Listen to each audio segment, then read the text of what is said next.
Waalaikumsalam warahmatullahi wabarakatuh. Ya, Ustaz.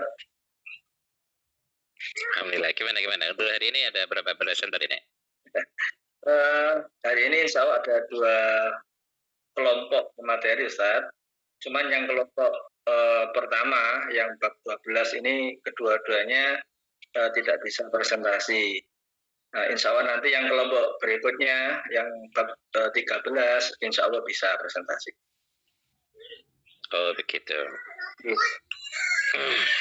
Iya. Untuk yang kelompok 12 berarti tidak bisa presentasi hari ini. Tidak bisa presentasi, tadi titip ini Ustaz, tulisan ini, nanti saya suruh membacakan. Iya. Berarti untuk minggu depan juga beliaunya tidak bisa ya? Sepertinya tidak bisa, Ustaz. Jadi untuk minggu depan insya Allah kelompok bab 7 yang kemarin sempat diundur beberapa kali. Bab 7 kan juga belum, Ustaz. Oke. Minggu depan berarti perkuliahan terakhir ya? Iya, sebenarnya sih waktunya UAS.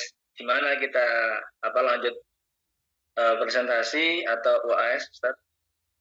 Untuk ya, nanti kesepakatan kelas saja. Jadi kalau memang jadwalnya UAS kan harusnya UAS. Tapi untuk UAS ini saya sudah memberikan tugas kan kemarin. Jadi tugas itu sekaligus adalah UAS, penilaian UAS. Jadi UAS-nya untuk studi Al-Quran digantikan dengan pembuatan video materi masing-masing disertai dengan permasalahan yang menarik pada topik tersebut. Ya. Kalau bisa deadline-nya itu ya UAS besok itu tanggal 21 Ustaz ya. Ya, tanggal 21 itu diharapkan semuanya terkumpul gitu ya. Dikirim lewat Japri ya ke WA pribadi atau email? Tidak. Jadi nanti saya minta tolong panjenengan untuk mengumpulkan link aja. Jadi panjenengan semuanya mahasiswa itu videonya boleh diupload di Google Drive, boleh diupload di YouTube. Nanti linknya itu dikumpulkan ke panjenengan. Nah, nanti kalau sudah terkumpul semuanya, baru saya minta untuk dikirimin. Ya, insya Allah. Oke, nanti kami sampaikan juga kepada rekan-rekan yang lain. Itu berarti tugasnya nanti pribadi-pribadi, Ustaz, nggih? Ya, pribadi. Karena pengambilan nilainya pribadi. Oh. Kemarin kan dalam satu bab kan ada 2-3 orang. Pribadi, usahakan setiap pribadi nanti permasalahannya dimunculkan berbeda meskipun materinya sama gitu ya dalam satu kelompok. Nah, jadi boleh bagi tugas nanti supaya tidak muncul pertanyaan atau pembahasan yang sama. Jadi bisa diklarifikasi, dikonfirmasi dulu. Kamu bahas ini masalah yang mana atau yang pertanyaan yang mana yang pernah didiskusikan atau punya masalah sendiri gitu ya. Nah, nanti baru silakan dibuatkan videonya. Baik Ustaz, ini karena ada 2 pemateri, gimana bisa dimulai? Sebaiknya begitu. Ini masih ada 10 peserta. Tidak mengapa.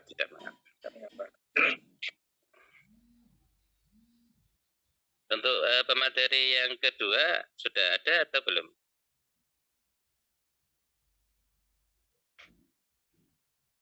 Baik, saya mulai. Tarisa nggih, rekan Tarisa nggih. Halo, rekan Tarisa.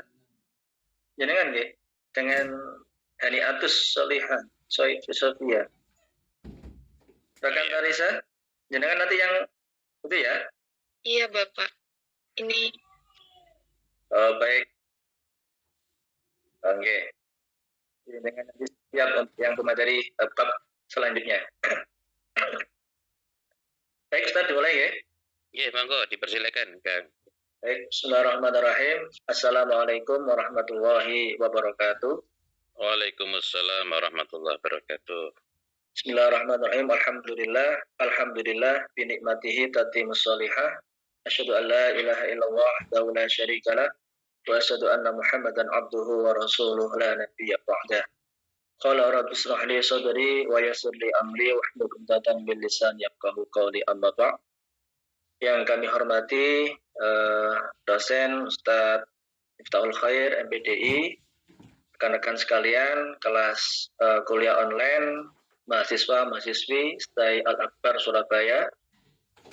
Alhamdulillah pada sore hari ini kita diberikan oleh Allah beberapa kenikmatan yang berupa kesehatan zahir lan batin, lebih-lebih nikmat yang berupa iman dan Islam, sehingga pada kesempatan sore hari ini kita masih dapat bermuajahah, berjumpa dalam kegiatan taklim muta'alim, yakni kegiatan kuliah online mata kuliah studi Al-Quran.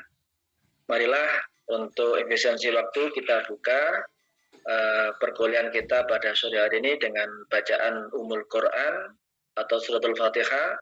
Mudah-mudahan apa yang kita jalani pada sore hari ini mendapatkan ridho dan dipun ijabahi kalian Allah Subhanahu wa taala. Al-Fatihah. A'udzu billahi minasyaitonir rajim. Bismillahirrahmanirrahim. Alhamdulillah rabbil alamin arrahmanir rahim maliki yaumiddin iyyaka na'budu wa siratal mustaqim siratal ladzina an'amta 'alaihim ghairil amin. Baik rekan-rekan, sebelumnya izinkanlah sebenarnya pada kesempatan sore hari ini yang bertugas untuk presentasi bab ke-12 tentang Al-Quran dan pengetahuan modern itu adalah yang pertama rekan Rahmania ya, insya Allah dengan rekan Haniatus Syahadah ya. Keduanya pada sore hari ini ada udzur syar'i, jadi tidak bisa menyampaikan presentasi. Oleh karena itu izinkanlah kami untuk membacakan hasil tulisan dari yang bersangkutan ya. Baik, saya mulai. Al-Quran dan ilmu pengetahuan modern ya. A. Pembahasan isyarat-isyarat Al-Quran yang berkaitan dengan ilmu pengetahuan. B. Contoh-contoh penemuan modern yang disebutkan di dalam Al-Quran. Sub pertama, isyarat-isyarat. Al-Quran mengandung banyak isyarat tentang ilmu pengetahuan, di antaranya disebutkan dalam surat Al-Toha, Quran surat 20 ayat yang ke-114, yang artinya Maha Tinggi Allah, Raja yang sebenar-benarnya. Janganlah engkau, Nabi Muhammad, tergesa-gesa membaca Al-Quran sebelum selesai pewahyuannya kepadamu. Dan katakanlah, ya Tuhanku, tambahkanlah ilmu kepadaku. Ayat ini berisi perintah untuk tidak tergesa-gesa membaca Al-Quran sebelum selesai diwahyukan, dan untuk meminta tambahan ilmu pengetahuan kepada Allah Subhanahu wa taala. Kemudian di dalam surat Al-Alaq ayat 1-5 Allah Subhanahu wa taala berfirman yang artinya, bacalah dengan menyebut nama Tuhanmu yang menciptakan. Dia menciptakan manusia dari segumpal darah. Bacalah, Tuhanmu lah yang maha mulia, yang mengajar manusia dengan pena. Dia mengajarkan manusia apa yang tidak diketahuinya. Ayat ini menunjukkan isyarat untuk menelaah, mendalami, meneliti, membaca, mengidentifikasi, mengklasifikasi, membandingkan, menganalisis, membuktikan, dan menyimpulkan ayat-ayat yang ada di dalam Al-Quran. Berikutnya, Allah Subhanahu wa taala berfirman dalam Al-Quran surat An-Nahl ayat 78 yang artinya Allah mengeluarkan kamu dari perut ibumu dalam keadaan tidak mengetahui sesuatu apapun. dan Dia menjadikan kamu pendengaran, penglihatan, dan hati nurani agar kamu bersyukur. Ayat ini menunjukkan bahwa Allah Subhanahu wa taala telah menyediakan sarana-sarana untuk kita manusia mendapatkan ilmu pengetahuan, yaitu telinga, mata, dan hati nurani. Selanjutnya, dalam Quran surat Al-Mu'minun, yang artinya sesungguhnya kami telah menciptakan manusia dari saripati yang berasal dari tanah. Kemudian kami menjadikan air mani di dalam tempat yang kokoh, yaitu rahim. Kemudian air mani itu kami jadikan sesuatu yang menggantung atau darah. Lalu sesuatu yang menggantung itu kami jadikan segumpal daging. Lalu segumpal daging itu kami jadikan tulang belulang. Lalu tulang-tulang ini kami bungkus dengan daging. Kemudian kami menjadikannya makhluk yang berbentuk lain. Maha suci Allah sebaik-baik pencipta. Ayat ini menunjukkan keselarasan dengan embriologi modern dalam proses perkembangan janin di rahim. Allah Subhanahu wa taala juga berfirman dalam Quran surat Fussilat ayat 53 yang artinya kami akan memperlihatkan kepada mereka tanda-tanda kebesaran kami di segenap penjuru dan pada diri mereka sendiri sehingga jelaslah bagi mereka bahwa Al-Quran itu adalah benar. Tidak cukupkah bagi kamu bahwa sesungguhnya Tuhanmu menjadi saksi atas segala sesuatu? Ayat ini menunjukkan isyarat akan tumbuhnya berbagai jenis pengetahuan serta tujuannya. Allah Subhanahu wa taala juga berfirman dalam Quran surat Al-Anbiya yang artinya, apakah orang-orang yang kafir itu tidak mengetahui bahwa langit dan bumi keduanya dahulu menyatu, kemudian Allah memisahkan keduanya, dan kami menjadikan segala sesuatu yang hidup berasal dari air. Maka tidakkah mereka beriman? Kami telah menjadikan bumi gunung-gunung yang kokoh agar tidak terguncang bersama mereka. Dan kami menjadikan pula di sana jalan-jalan yang luas agar mereka mendapat petunjuk. Kami menjadikan langit sebagai atap yang terpelihara, tetapi mereka tetap berpaling dari tanda-tandanya yang menunjukkan kebesaran Allah, seperti matahari dan bulan. Dialah yang telah menciptakan malam dan siang, matahari dan bulan, masing-masing beredar pada garis edarnya. Ayat ini menunjukkan bahwa langit dan bumi dahulu suatu yang padu. Kemudian Allah memisahkan keduanya dan menjadikan segala sesuatu yang hidup dari air. Selain itu terdapat juga ayat-ayat Al-Quran yang berkaitan dengan pengetahuan lainnya. Seperti Quran surat An-Nahl yang artinya Dia telah menciptakan hewan ternak untukmu. Padanya hewan ternak itu ada bulu yang menghangatkan dan berbagai manfaat, serta sebagian dagingnya kamu makan. Artinya kami tidak mengutus sebelum engkau Nabi Muhammad, melainkan laki-laki yang kami beri wahyu kepadanya. Maka bertanyalah kepada orang-orang yang mempunyai pengetahuan jika kamu tidak mengetahui. Kami mengutus mereka dengan membawa bukti-bukti yang jelas, mukjizat dan kitab-kitab. Kami turunkan az-zikr Al-Quran kepadamu agar engkau menerangkan kepada manusia apa yang telah diturunkan kepada mereka agar mereka memikirkan. Apakah orang-orang yang membuat tipu daya yang jahat itu merasa aman dari bencana dibenamkan bumi oleh Allah bersama mereka atau terhadap datangnya siksa kepada mereka dari arah yang mereka tidak sadari? Lalu mereka bertemu dengan seseorang dari hamba-hamba kami yang telah kami anugerahi rahmat kepadanya dari sisi kami. Kami telah mengajarkan ilmu kepadanya dari sisi kami. Musa berkata kepadanya, bolehkah aku mengikutimu agar engkau mengajarkan kepadaku ilmu yang benar dari apa yang telah diajarkan kepadamu untuk menjadi petunjuk? Maka dia menyusuri suatu jalan. Quran surat Al-Anbiya ayat 80 yang artinya kami mengajarkan pula kepada Daud cara membuat baju besi untukmu. guna melindungimu dari serangan musuhmu dalam peperangan. Maka apakah kamu bersyukur kepada Allah? Subtema B, contoh-contoh. 1. Bintang mengetuk pintu.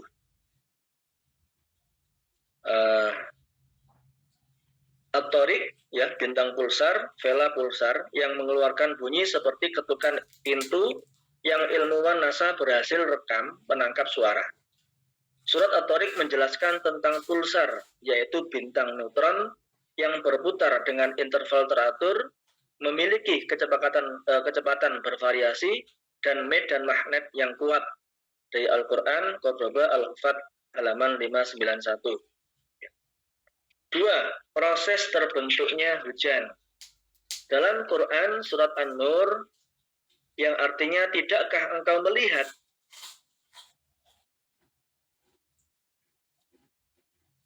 dan tidakkah engkau melihat bahwa sesungguhnya Allah mengarahkan awan secara perlahan, kemudian mengumpulkan lalu menjadikan bertumpuk-tumpuk, maka engkau melihat hujan keluar dari celah-celahnya. Dia juga menurunkan butiran-butiran es dari langit, yaitu dari gumpalan-gumpalan awan seperti gunung-gunung. Maka dia menimpahkan butiran-butiran es itu kepada siapa yang dia kehendaki dan memalingkan dari siapa yang dia kehendaki. Kilauan kilatnya hampir-hampir menghilangkan penglihatan. Ayat ini menggambarkan proses terbentuknya hujan dengan menjelaskan bahwa Allah menggerakkan awan secara perlahan, kemudian mengumpulkannya dan menjadikannya bertumpuk-tumpuk, kemudian turunlah hujan. Quran Surat Ar-Rum ayat 48-49, yang artinya Allah yang mengirim angin, lalu ia angin menggerakkan awan, kemudian dia Allah membentangkan di langit menurut yang dia kehendaki, dan dia menjadikannya bergumpal-gumpal. Lalu engkau melihat hujan keluar dari celah-celahnya. Maka apabila dia menurunkan kepada hamba-hambanya yang dikehendaki, seketika itu pula mereka bergembira. Padahal sebelum hujan diturunkan, mereka benar-benar telah berputus asa. Ayat ini menjelaskan bahwa Allah mengirim angin, lalu angin menggerakkan awan, kemudian awan membentangkannya di langit dan menjadikannya bergumpal-gumpal.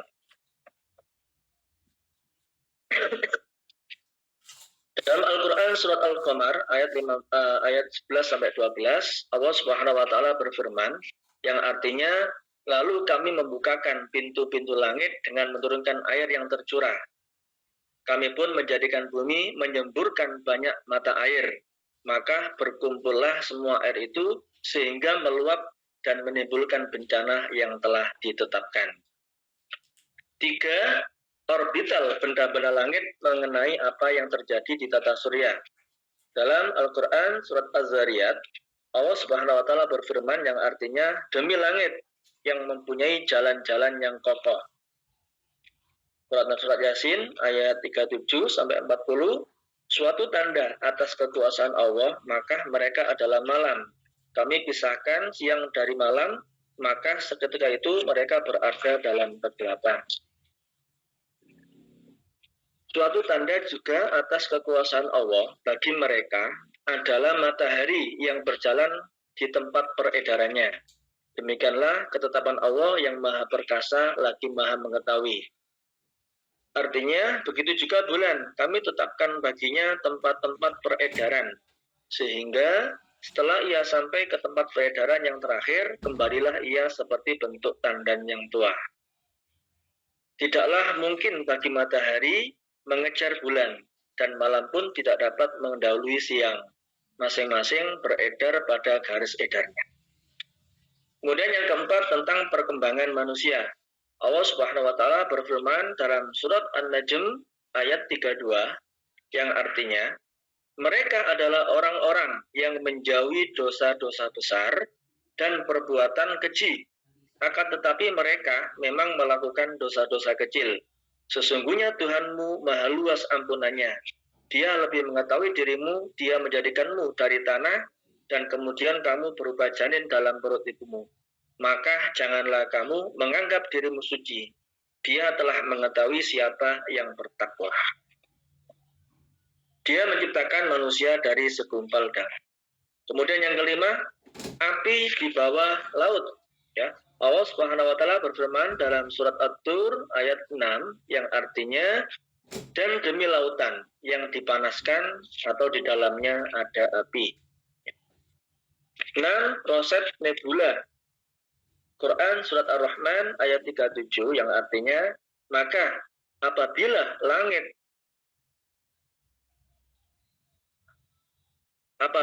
langit terbelah lalu warnanya menjadi merah mawar seperti kilauan minyak, terjadilah kengerian yang hebat. 7. Pertemuan dua air yang tidak bisa bersatu. Dalam Quran surat Ar-Rahman ayat 19 sampai 20 Allah berfirman yang artinya, Dia membiarkan dua laut tawar dan asin bertemu. Di antara keduanya ada pembatas yang tidak dilampaui oleh masing-masing. Hal ini bisa dibuktikan saat ini terjadi pada Selat Gibraltar yang mempertemukan juga memisahkan antara Laut Mediterania dan Samudra Atlantik. Kedelapan, sungai di bawah laut. Dalam Al-Quran surat Al-Furqan ayat 53, Allah berfirman yang artinya, sungai di dasar laut ditemukan, dialah yang membiarkan dua laut mengalir berdampingan. Yang ini tawar, serta segar, dan yang lain sangat asin lagi pahit. Dan dia jadikan antara keduanya dinding dan batas yang tidak tembus. Ayat ini dibuktikan terdapatnya sungai di dasar laut yang ditemukan oleh diver, ya, penyelam, sekaligus ilmuwan Perancis yang bernama Sir Jacques Yves Cousteau. Batas yang dimaksud di dalam Al-Quran dapat digambarkan dan dijelaskan secara ilmiah, yakni pada yang tersebut terdapat fenomena lapisan hidrogen sulfida. Sungai dasar laut memiliki rasa air tawar dan di lingkupnya ditumbuhi daun-daun dan pohon-pohon. 9. Jalur langit atau jalan udara atau angin. Quran surat Al-Mulk ayat 19 yang artinya, tidakkah mereka memperhatikan burung-burung yang mengembangkan dan mengatupkan sayapnya di atas mereka. Tidak ada yang menahannya di udara selain yang Maha Pengasih. Sesungguhnya Dia Maha melihat segala sesuatu. Surat Ar-Rum ayat 46 dan 51 yang artinya, di antara tanda-tanda kebesarannya adalah bahwa Dia mengirimkan angin sebagai pembawa berita gembira agar kamu merasa sebagian dari rahmat-Nya, agar kapal dapat berlayar dengan perintah-Nya, agar kamu dapat mencari sebagian dari karunia-Nya, dan agar kamu bersyukur. Sungguh, jika kami mengirimkan angin, lalu mereka melihat tumbuh-tumbuhan itu menguning, kering dan rusak, niscaya itu mereka telah berbuat ingkar. Ke-10, tentang sidik jari. Ya, Allah Subhanahu wa taala berfirman dalam surat Al-Qiyamah ayat yang ketiga yang artinya, apakah manusia mengira bahwa kami tidak akan mengumpulkan kembali tulang belulangnya. Ini sidik jari ditemukan pada 1880 Masehi atau pada akhir abad 19 yang dikembangkan menjadi metode ilmiah identifikasi tersebut, dilakukan penelitian oleh Sir Francis Crick. Ya. Baik rekan-rekan, itu tadi pembacaan dari tulisan dari rekan Rahmania bab tentang Al-Quran dan ilmu pengetahuan modern. Ya. Baik, berikutnya karena waktu sudah menunjukkan pukul 4.30, ya, akan dilanjutkan dengan presentasi kelompok berikutnya, ya. Kepada yang bertugas Kami persilakan.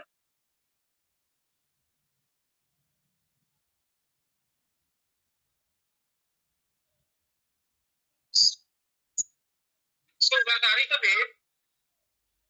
Mana? Petaninya mana?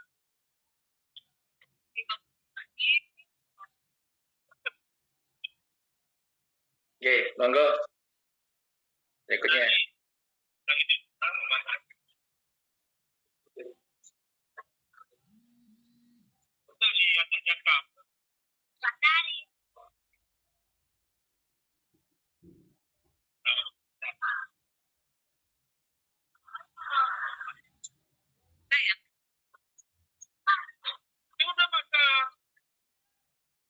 Baru mobil ya? Ya, mobil. Putar-putar dulu, kan? Jangan ke atas.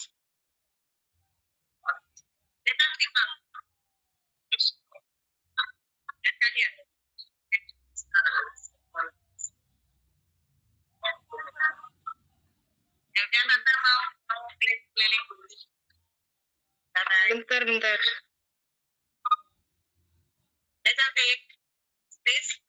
Udah.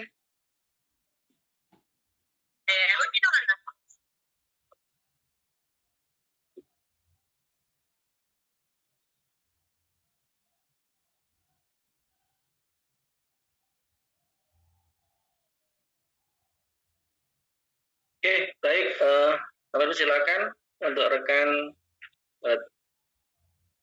Tarisha, Ananda, dan Haniatus Sofia untuk menyampaikan presentasinya.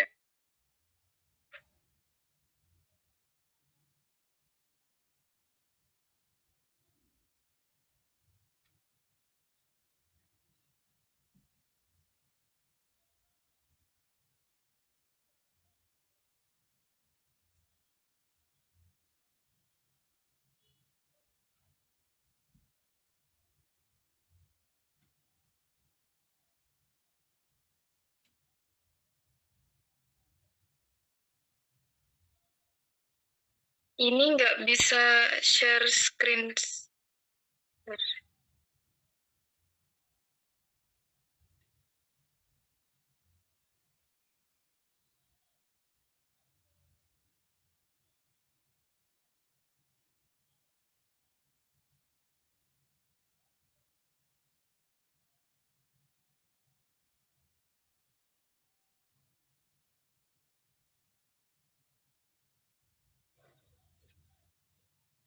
Tadi sebelum Kang Saiful bisa itu tadi. Tarisa tadi. Sekarang nggak bisa ya? Ini nggak bisa muncul. Sebentar, Pak.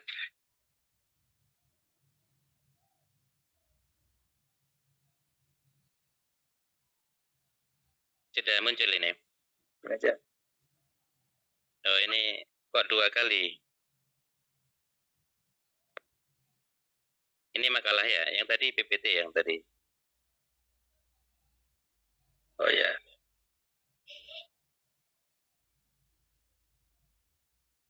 Ya, disepakati apa dibantu share screen atau share screen sendiri? Ini sudah saya sharekan ya, Pak. Mbak Tarisha. Baik.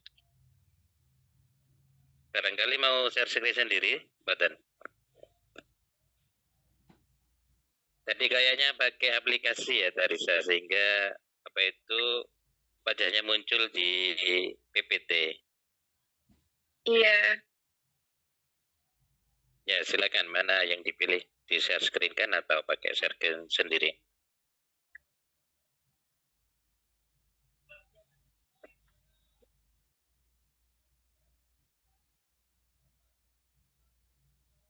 Yang begini aja deh, Pak.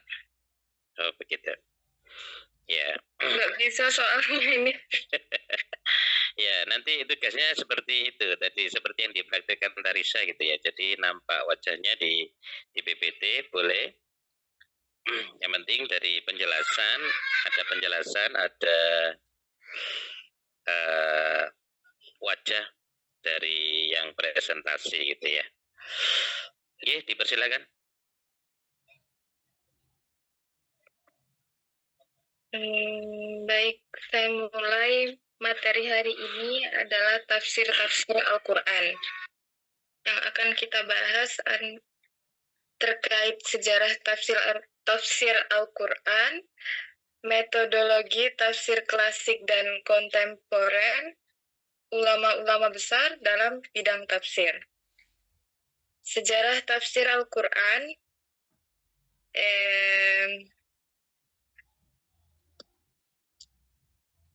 tafsir Al-Quran adalah upaya memahami makna yang terkandung dalam ayat-ayat Al-Quran. Sejarah perkembangan tafsir sendiri dapat dibagi menjadi beberapa periode. Yang pertama, masa Rasulullah SAW. Beliau adalah penafsir utama Al-Quran. Tafsir pada masa ini bersifat langsung dan autentik.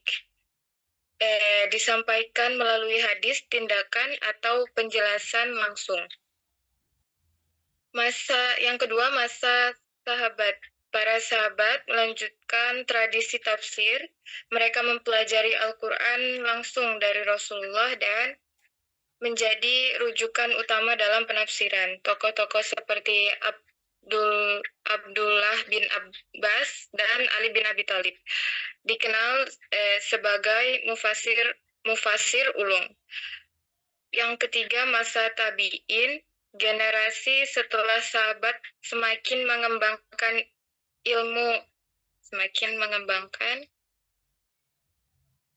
ilmu tafsir. Muncul berbagai metode tafsir dan aliran tafsir. Yang keempat, masa tabi'ut tabi'in dan seterusnya. Ilmu tafsir terus berkembang dan melahirkan karya-karya tafsir yang monumental. Berbagai aliran tafsir muncul seperti tafsir Baghdad dan tafsir Kufah. Yang terakhir, perkembangan terus-menerus. Seiring berjalannya waktu, tafsir Al-Quran terus berkembang dan menyesuaikan dengan konteks zaman. Namun prinsip dasarnya tetap sama, yaitu memahami makna Al-Quran dengan benar berdasarkan sumber-sumber yang sahih.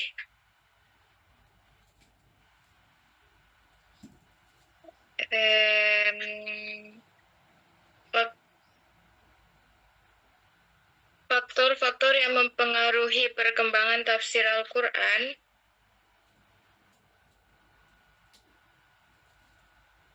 Perkembangan ilmu pengetahuan. Semakin berkembangnya ilmu pengetahuan, semakin luas pula cakupan kajian dalam tafsir Al-Quran. Kondisi sosial dan politik suatu masyarakat juga mempengaruhi cara pandang terhadap Al-Quran.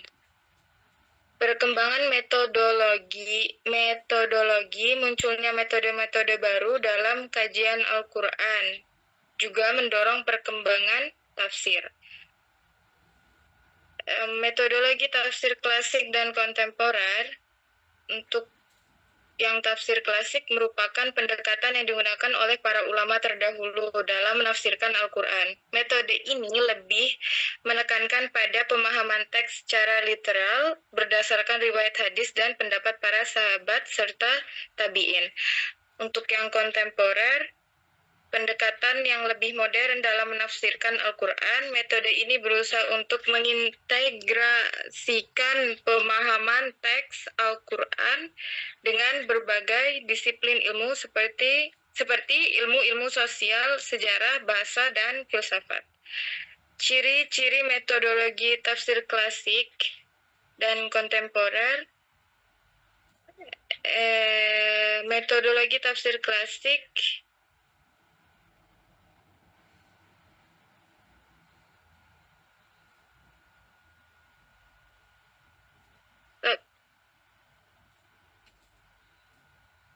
menitik beratkan pada riwayat-riwayat yang bersumber dari Rasulullah dan para sahabat tentang makna suatu ayat.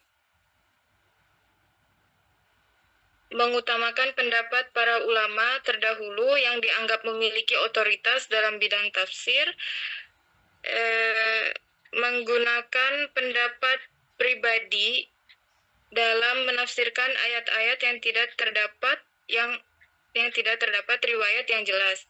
Tafsir klasik seringkali lebih fokus pada pengambilan hukum dari ayat-ayat Al-Quran. Bahasa yang digunakan pun adalah bahasa Arab yang baku, klasik yang baku. Untuk metodologi tafsir kontemporer, penggunaan berbagai disiplin ilmu.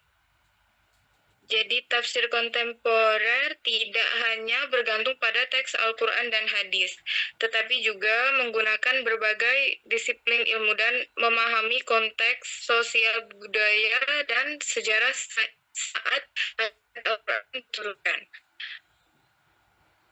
Analisis tematik, tafsir kontemporer seringkali menggunakan pendekatan tematik, yaitu mengkaji tema-tema tertentu dalam Al-Quran secara menyeluruh. Penekanan pada konteks sosial. Tafsir kontemporer berusaha untuk memahami makna Al-Quran dalam konteks sosial yang relevan dan zaman modern. Penggunaan metode hermeneutik digunakan untuk memahami makna teks secara mendalam dengan mempertimbangkan konteks penulisan pembaca dan sejarah penerimaan teks. Contoh metode tafsir klasik dan kontemporer.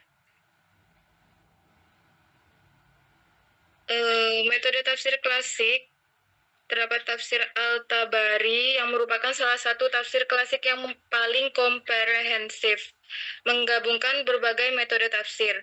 Yang kedua, tafsir Al-Baghawi lebih menekankan pada aspek hukum dan hadis dalam penafsirannya. Contoh metode tafsir kontemporer. Yang pertama, tafsir tematik, mengkaji tema-tema seperti keadilan sosial, hak asasi manusia, atau lingkungan hidup dalam Al-Quran. Tafsir feminis menitik beratkan pada perspektif perempuan dalam memahami Al-Quran. Dan tafsir hermeneutik menggunakan metode hermeneutik untuk menggali makna yang lebih dalam dari ayat-ayat Al-Quran. Ulama-ulama besar dan bidang tafsir. Para ulama tafsir telah mewariskan kepada kita berbagai metode dan pendekatan dalam memahami Al-Quran. Beberapa di antaranya yang sangat terkenal dan berpengaruh adalah Ibnu Jarir At-Tabari, dikenal sebagai Bapak Ilmu Tafsir. Beliau menyusun tafsir yang sangat komprehensif dengan menghimpun berbagai pendapat dan riwayat. Tafsir At-Tabari menjadi rujukan utama bagi para ulama tafsir setelahnya. Ibnu Katsir, seorang ulama besar dari Damaskus, tafsirnya sangat populer karena memadukan aspek sejarah hadis dan tafsir. Tafsir ini sering digunakan sebagai rujukan para pelajar ilmu agama. Quraisyiyah, seorang ulama kontemporer yang berhasil menyajikan tafsir Al-Quran dengan bahasa yang mudah dipahami dan relevan dengan konteks zaman modern. Tafsir Al-Misbah karena beliau menjadi salah satu tafsir yang paling banyak dibaca. Muhammad Abduh, seorang pembaharu Islam yang juga memiliki kontribusi besar dalam bidang tafsir. Beliau menekankan pada pentingnya menggunakan akal dan ilmu pengetahuan dalam memahami Al-Quran. Sayyid Qutb, seorang pemikir Islam yang tafsirnya sangat dipengaruhi oleh ideologi politik. Tafsirnya seringkali dikaitkan dengan gerakan Islamis.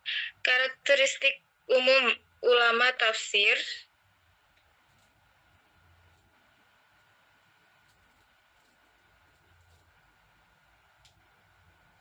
para ulama tafsir umumnya memiliki karakteristik sebagai berikut. Pengetahuan mendalam tentang Al-Quran dan hadis. Mereka memiliki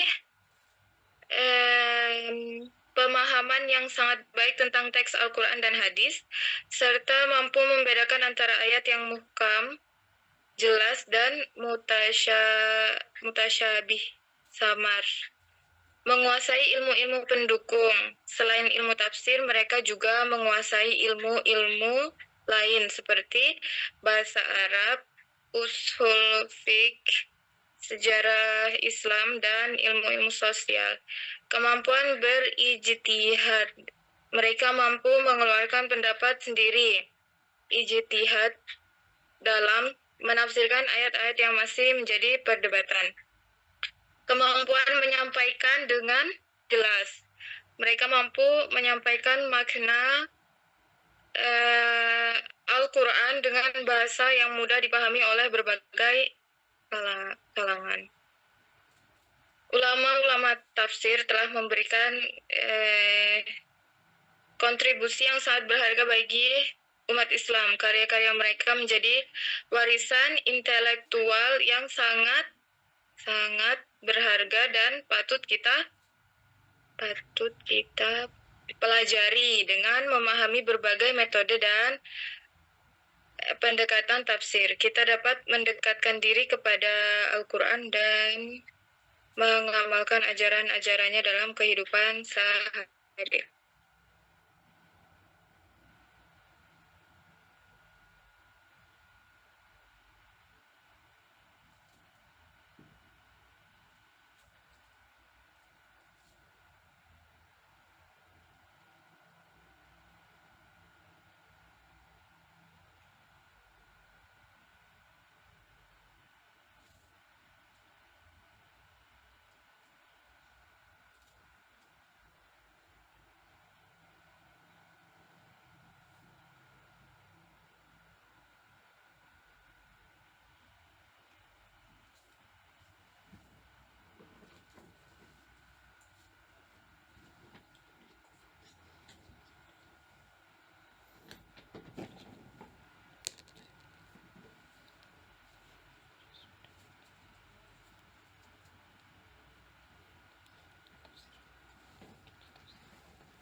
Baik, mungkin ada yang mau ditanyakan.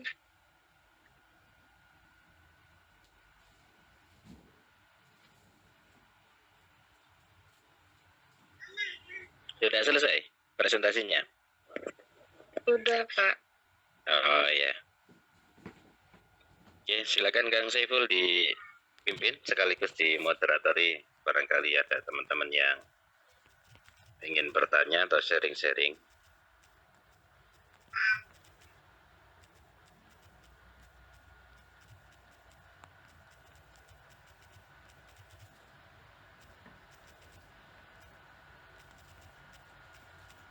Baik, terima kasih atas presentasi yang disampaikan oleh rekan Tarisa ya tadi ya. Bab yang ke-13 tentang Al-Quran dan tafsir-tafsirnya. Kami buka kesempatan kepada rekan-rekan yang mau menanyakan berkaitan dengan materi kita pada sore hari ini. Monggo, dipersilakan.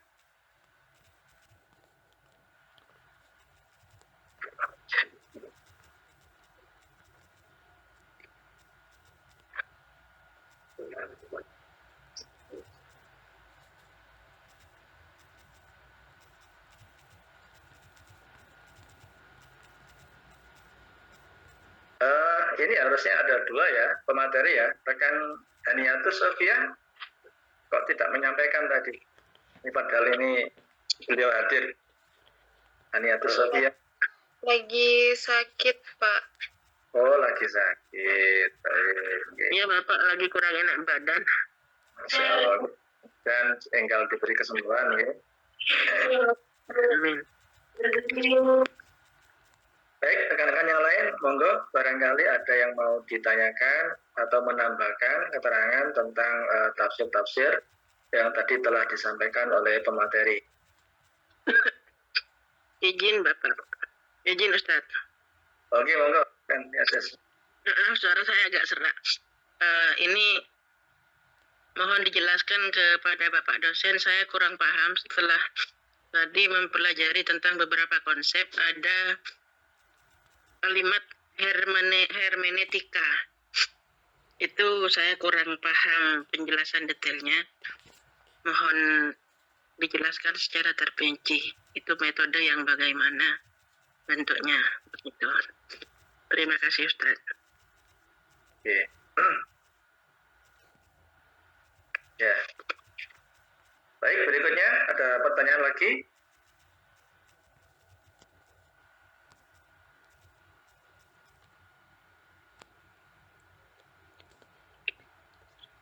Berkaitan dengan materi kita sore hari ini atau tentang bab 2 tadi ya, tentang Al-Quran dan hubungannya dengan sains, ilmu pengetahuan. Monggo, saged ditanyakan.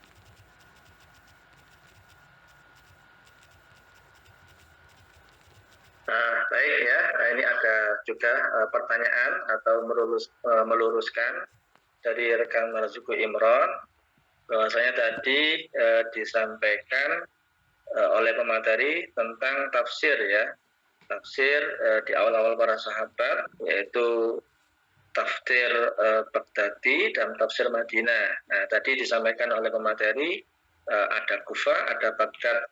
Kita tahu kalau Kufah dan Baghdad itu sama-sama ada di Irak. Mungkin itu yang dimaksud oleh rekan Marzuki. Ya. Oke, sambil menunggu dari rekan-rekan yang lain, ini tadi ya ada satu pertanyaan dari pemateri sendiri sebenarnya ini yang tanya. Pemateri sendiri yaitu rekan Haniatus Sofia yang menanyakan tentang apa sih yang dimaksud dengan metode hermeneutik. Saya juga kurang paham membacanya. Metode hermeneutik. Ini pertanyaan ini ditujukan kepada Pak dosen, Ustaz Miftahul Khair. Mungkin kita tahan dulu atau langsung dijawab oleh Ustaz. Ya, ini dari pemateri ya yang tanya. Bapak sudah belajar tapi tidak paham. Oh gitu. Ya, atas nama siapa ini tadi? Haniatus Sofia. Haniatus. Iya. Pemateri satunya juga siapa tadi? Tarisa. Ya. Baik. Dari rekan Tarisa dulu barangkali ada atau belum sudah ada komunikasi dan ternyata mungkin hermeneutik ini adalah salah satu pertanyaan yang menarik dalam topik panjenengan dan nanti bisa diungkapkan kembali pada tugas akhir ya. Baik, kalau memang belum ada, jadi gambarannya begini. Bismillahirrahmanirrahim. Untuk metode tafsir yang menggunakan metodologi hermeneutik ini, kalau pada pembahasan kelompok 13 ya tadi, Oke. 9. Tema tafsir Al-Quran. Nah, ini masuk pada kategori penafsiran kontemporer gitu ya. Jadi kan secara garis besar dijelaskan ada tafsir klasik, ada tafsir kontemporer gitu ya. Jadi memang kalau kita hanya mempelajari pada tafsir klasik, tidak akan menemukan metodologi hermeneutik. Nah, kalau tafsir-tafsir klasik itu yang kita temukan adalah tafsir dengan menggunakan metodologi tafsir birriwayah, tafsir bil maksur atau birriwayah, dan tafsir birra'yi atau tafsir yang rasional. Itu rata-rata yang digunakan oleh para ulama kita dalam menafsirkan Al-Quran. Nah, muncul metodologi tafsir yang semakin berkembang sesuai dengan perkembangan zaman dan perkembangan ilmu pengetahuan, teknologi, dan seterusnya. Ada tafsir maudhu'i atau tafsir tematik, ada juga tafsir hermeneutik yang tadi ditanyakan oleh Mbak Hania. Apa itu tafsir yang menggunakan metode hermeneutik? Hermeneutika itu pada awalnya adalah sebuah disiplin ilmu dalam memahami kitab suci secara umum, terutama kitab suci agama Nasrani ya, digunakan untuk memahami teks-teks Injil, Bible, dan seterusnya. Ini pada awalnya diambil dari kata Hermes sebenarnya. Hermeneutik itu diambil dari kata Hermes. Hermes itu kalau dalam mitologi Yunani ya, di Mesir, mitologi Mesir ya, itu adalah Tuhan bagi orang Yunani. Sebenarnya bukan Tuhan, tapi mediator ya. Itu ya seperti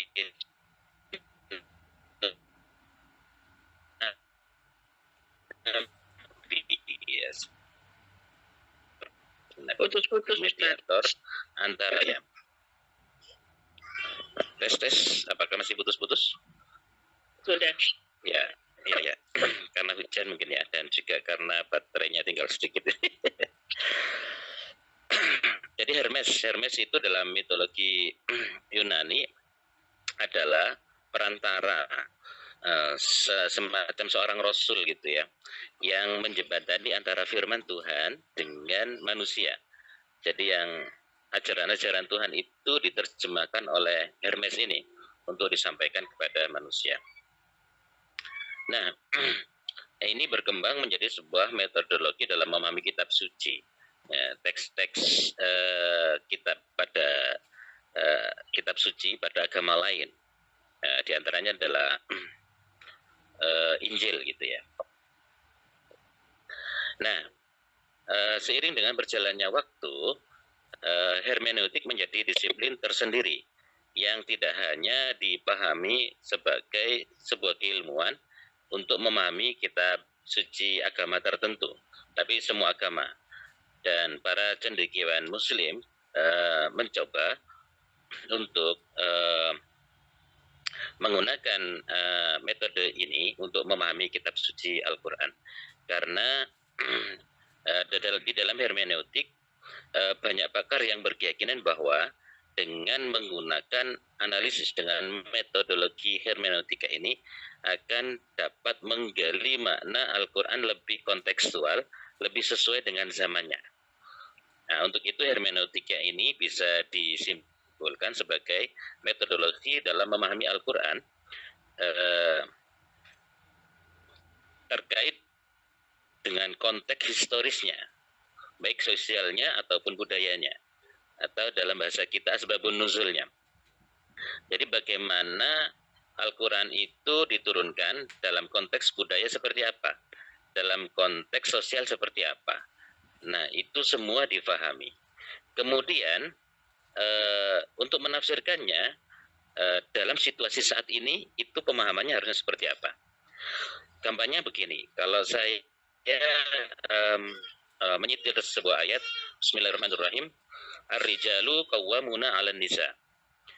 Secara tekstual ayat ini memberikan pemahaman bahwa orang laki-laki itu adalah pengayom gitu ya bagi orang-orang perempuan atau pemimpin ya. Kalau di masa lalu diartikan sebagai pemimpin. Orang laki-laki itu adalah pemimpin bagi orang perempuan. Di penafsiran klasik banyak yang memahami bahwa seorang pemimpin harusnya adalah seorang laki-laki. Seorang laki-laki tidak diperkenankan, apalagi pemimpin publik ya. Pemimpin publik itu tidak diperkenankan dari orang perempuan. Nah, ini pemahaman yang kita dapati pada tafsir-tafsir klasik. Nah, dalam pemahaman itu juga dikuatkan oleh sebuah hadis, la yuflihal qaumu walau amrohum imra'atan. Tidak akan bahagia, tidak akan sejahtera sebuah bangsa, sebuah kaum yang menyerahkan kepemimpinannya walau amrohum imra'atan kepada seorang perempuan. Ditopang dengan hadis seperti ini, dengan pemahaman yang tekstual, maka sebagian ulama di masa lalu itu mengharamkan atau tidak memperbolehkan seorang perempuan menjadi seorang pemimpin publik, terutama seorang raja gitu ya, seorang presiden. Nah, begitu juga pemahaman ini masih dipahami oleh umat Islam. Terutama saat-saat masa lalu kita ingat ya, pada saat misalnya Megawati mau mencalonkan diri sebagai presiden, ayat-ayat ini muncul ke permukaan sebagai counter penolakan seorang pemimpin perempuan, menolak Megawati saat itu. Namun penafsiran hermeneutik, penafsiran kontemporer berusaha memahami konteks budaya, konteks sosial di masa lalu. Bagaimana, mengapa, apakah benar laki-laki itu pemimpin sementara perempuan tidak boleh jadi pemimpin di publik? Apakah ada konteks lain? Nah, itu sosial budaya di masa lalu dipelajari. Singkat cerita, ditemukan fakta bahwa pemahaman yang substansial yang dilaksanakan oleh para sahabat pada masa lalu sekalipun tidak mengkonfirmasi pemahaman ini. Artinya, pemahaman bahwa laki-laki sebagai pemimpin perempuan tidak secara kaku dimaknai bahwa seorang pemimpin haruslah seorang laki-laki, sementara orang perempuan tidak boleh. Apa yang ditemukan dari tafsir historis, memahami konteks sosial budaya secara historis, ditemukan bahwa konteks ar-rijal qawwamuna 'alan nisa ini pada konteks ibadah, konteks salat berjamaah. Nah, itu wajib hukumnya seorang laki-laki yang jadi imam. Sementara dalam konteks kepemimpinan publik itu tidak ditemukan indikasi bahwa harus seorang laki-laki yang memimpin. Tapi lebih dalam ayat-ayat yang lain disebutkan kapasitas. Jadi selama memiliki kapasitas, maka seseorang diperbolehkan untuk menjadi seorang pemimpin. Apakah itu laki-laki ataupun perempuan. Hal ini dibuktikan oleh kepemimpinan misalnya Siti Aisyah pada Perang Jamal, kemudian menjadi panglima gitu ya, jadi pemimpin. Dan pemimpin-pemimpin yang lain, Ratu Bilqis misalnya pada masa lalu, itu juga menjadi ratu, menjadi raja yang dikisahkan dalam Al-Quran. Lantas bagaimana memahami hadis misalnya la yuflihal qaumu walau amruhum imra'atan? Ini para ahli tafsir itu juga menemukan sebuah fakta historis bahwa sistem tata negara pada saat itu tidak seperti sistem pemerintahan modern yang ada pada saat ini. Apa perbedaannya? Misalnya yang dimaksud dalam hadis Nabi Muhammad SAW, la yuflihal qaumu walau amruhum imra'atan, itu adalah pada konteks kerajaan. saat itu Raja Kisra kan meninggal, tidak ada putra mahkota yang bisa menggantikan kecuali putrinya ya, yang satu-satunya. Sementara sebelum meninggalnya sang raja itu sudah terjadi konflik perebutan kekuasaan sebenarnya. Sudah ada benih-benih terjadinya konflik perebutan kekuasaan di antara para pejabatnya. Nah, kemudian sistem pemerintahan yang dianut adalah sistem kerajaan, di mana sabdo pandita ratulah yang berlaku. Artinya tidak ada power sharing di sana. Apa yang dikatakan seorang raja, itulah yang berlaku.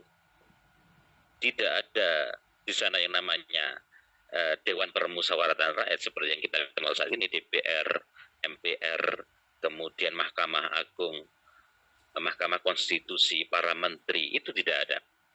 Jadi kerajaan saat itu ya masih sangat sederhana. Semuanya ditanggung oleh satu orang yang bernama raja atau ratu. Nah, dalam kondisi seperti itulah sabda Nabi ini berlaku. Jadi Ratu Kisra memimpin kerajaan yang tidak stabil, di mana dia seorang perempuan yang belum berpengalaman dalam memimpin kerajaan. Sehingga apa yang disabdakan oleh Nabi Muhammad SAW itu terjadi. Hancurlah kerajaan Ratu Kisra. Benar. Nah, apa bedanya dengan sistem ketatanegaraan kita yang saat ini? Ya, sangat berbeda dengan kerajaan. Dalam negara modern, seperti yang dianut oleh negara kita, sistem republik, sistem demokrasi, sistem power sharing, trias politika di mana ada pembagian kekuasaan, ada legislatif, ada eksekutif, dan ada yudikatif. Kemudian eksekutif itu juga dibantu oleh menteri-menteri yang begitu banyak, dan presiden tidak serta-merta seenaknya sabdo pandita ratu, tapi segala sesuatu yang dilaksanakan itu harus berdasarkan konstitusi dan undang-undang dan lain sebagainya dengan begitu ketat. Maka ulama yang memperhatikan masalah historisitas ini, sosial dan budaya, konteks di mana ayat ataupun hadis itu berlaku, maka banyak ulama yang berijtihad bahwa sesungguhnya kepemimpinan itu bukan didasarkan atas jenis kelamin, akan tetapi kompetensi. Bagaimana seorang pemimpin itu bisa memimpin. Jadi lebih pada kompetensi yang dimiliki oleh seorang pemimpin tersebut. Apabila dia bisa memimpin, ya tidak ada masalah dia menjadi seorang pemimpin, baik itu laki-laki ataupun perempuan. Meskipun laki-laki tapi tidak memiliki kompetensi, tidak memenuhi persyaratan yang sudah ditentukan oleh sebuah negara tersebut, konstitusi di sebuah bangsa, sebuah negara tersebut, ya nggak bisa. Jadi kembali kepada persyaratan yang sudah disepakati oleh negara tersebut terkait dengan kompetensi. Karena ada sebuah kaidah al-muslimuna ala syurutihim. Jadi itu sepanjang calon pemimpin itu memenuhi persyaratan yang dipersyaratkan dan disepakati oleh sebuah bangsa, sebuah negara, itu ya silakan maju sebagai pemimpin. Sehingga pemahamannya mulai berangsur banyak bisa diterima oleh masyarakat bahwa ar-rijalu qawwamuna 'alan nisa itu konteksnya bukan dalam kepemimpinan publik seorang laki-laki menjadi pemimpin, namun pada masalah ibadah. Saya kira itu salah satu contoh penafsiran yang menggunakan metodologi hermeneutik, atau paling enaknya ya metode kontemporer gitu ya. Karena kontemporer termasuk di dalamnya adalah hermeneutik, itu cara memahaminya lebih pada multidisipliner. Tidak hanya menggunakan pengetahuan keagamaan yang itu pasti harus dikuasai oleh seorang mufasir, tapi juga menggunakan perangkat keilmuan yang lain. apakah itu ilmu sejarah, ilmu sosiologi, antropologi, budaya, dan ilmu-ilmu yang lain. Saya kira itu penjelasan dari saya, mudah-mudahan bisa dimengerti. Halo? Nah, baik, terima kasih penjelasannya dari Ustaz Abdul Khair tentang metode hermeneutik ya dalam menafsirkan Al-Quran. Metode termasuk metode kontemporer ya, yang digunakan oleh ulama untuk menafsirkan Al-Quran berdasarkan teks-teks penulisan dalam Al-Quran. Saya kira itu ya, rekan Haniatus yang tadi menanyakan bagaimana, sudah jelas atau ada yang lagi?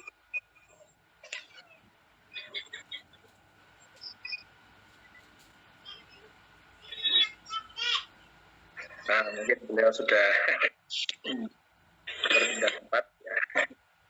Baik, rekan-rekan, ada lagi yang ditanyakan? Oh ya, tadi tentang tanggapan dari rekan Marzuki Imran tentang tafsir Madinah dan tafsir Baghdadi.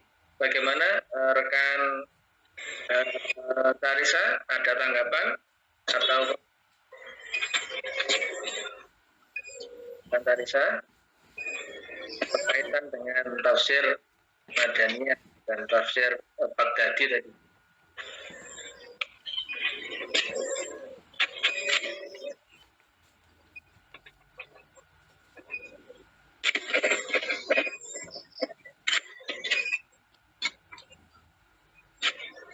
Baik, rekan-rekan sekalian, sambil menunggu pertanyaan atau tanggapan dari rekan-rekan, ini kami mengingatkan lagi tentang berkaitan dengan kuliah kita minggu depan.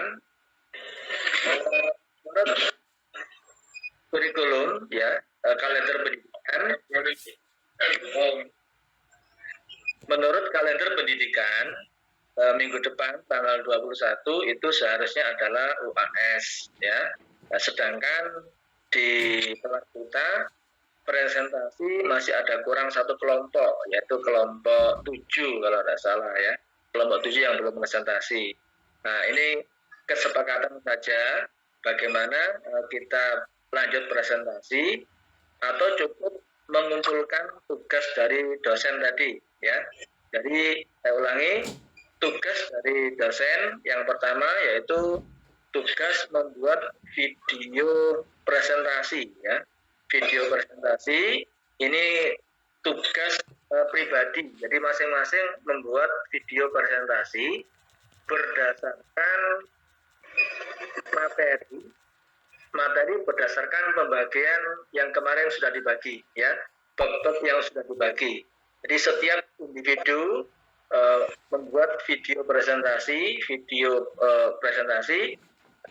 babnya sesuai dengan yang telah kita bagi kemarin. Nah, kemudian nanti video ini berisi tentang materi dan mohon ditampilkan petugasnya atau pematerinya ya, ditampilkan wajahnya pematerinya biar kita bisa saling mengenal ya, saling silaturahim. Kemudian nanti video ini dikirimkan bisa lewat Google Drive atau lewat YouTube. Nanti untuk linknya mohon disertakan. Oh ya Ustadz, ini mungkin yang agak kelewat saya menanyakan tentang durasi Ustadz. Bagaimana, ada batasan durasi atau ketentuan? Ya, maksimal 5 menit aja, jangan banyak-banyak. 5 menit? Kayaknya kurang ya. Ya, kemarin itu saya memberi batasan 5 sampai 7 menit. Ya, cuma ada teman katanya kok terlalu panjang Ustaz begitu. Ya, dari saya 5 menit ya, kisarannya segitu. Jadi kurang sedikit boleh, lebih malah boleh gitu ya. Baik ya, untuk durasi kurang lebih 5 menit ya. Karena kadang-kadang materi kan ya, jadi yang penting substansi. Jadi begini Ustaz, yang penting substansi daripada tema yang dibahas itu poin-poin pentingnya terjabarkan, terjelaskan. Kemudian ada satu topik masalah terkait dengan tema yang dibahas itu juga apa itu dibahas, dimunculkan, kemudian dibahas, dianalisis menurut perspektif penyaji, gitu ya. Jadi di samping harus ada. materi, nanti kan juga ada pertanyaan, ya pertanyaannya. Karena itu ya. Ya betul. Kalau 5 menit kayaknya nggak cukup deh. Iya, nggak cukup kayaknya. Membahas pertanyaan saja mungkin 5 menit sudah habis. Seperti ini topik tafsir ini ya. Kan ini muncul di diskusi kita tentang tafsir hermeneutik gitu ya. Ya silakan ini dimunculkan kembali. Boleh seperti jawaban saya tadi, boleh ya, dikemas dengan bahasa panjenengan, boleh. Silakan cari referensi yang mantap gitu ya, sehingga bisa dijelaskan pada video panjenengan nanti. Seperti itu. Ada lagi pertanyaan tadi, Kang Saiful? Ya, baik. Jadi presentasi untuk minggu depan tidak ada ya. Langsung itu aja ya. Kita ngumpulkan linknya ya. Monggo, kesepakatannya tadi gimana? Ini tidak ada. Belum ada respon. Saya cek yang presentasi harusnya kan Abdurrahman Hafiz dan Nur Altrifani. Ini ya, silakan begini aja. Kalau alternatifnya begini aja, kalau menurut saya tetap kita akan adakan Zoom, ada presentasi atau tidak jadi masalah gitu ya. Tergantung kesiapan pematerinya seperti apa.